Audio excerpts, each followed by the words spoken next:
Maswerteng umaga po mga ka-STL. Narito na po ang resulta ng STL Bataan para sa araw na to, first draw December 22, 2024. Araw ng linggo, naway ang mga natayan niyo pong mga numero kanina ay manalo nawa ngayong umagang ito 11 AM. Kaya kunin niyo na po ang inyong mga tickets. Narito na po ang resulta.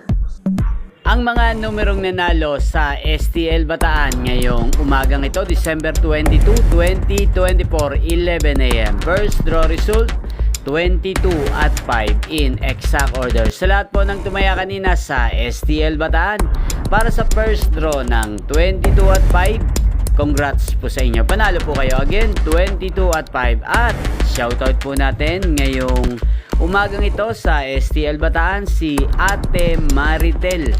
Ate Maritel ng Bataan, shoutout po sa iyo. Naway nasa mabuti ka pong kalagayan. At sa lahat po ng mga taga Bataan dyan, shoutout po sa inyo. Inyo pong napanood ang resulta ng STL Bataan sa channel na to, Roderick Hernandez TV. Maraming salamat po sa patuloy niyo pong panonood at pagsuporta sa aking channel. Magkita-kita pong muli tayo mamayang alas 4 ng hapon dito po sa channel na to. Thank you for watching.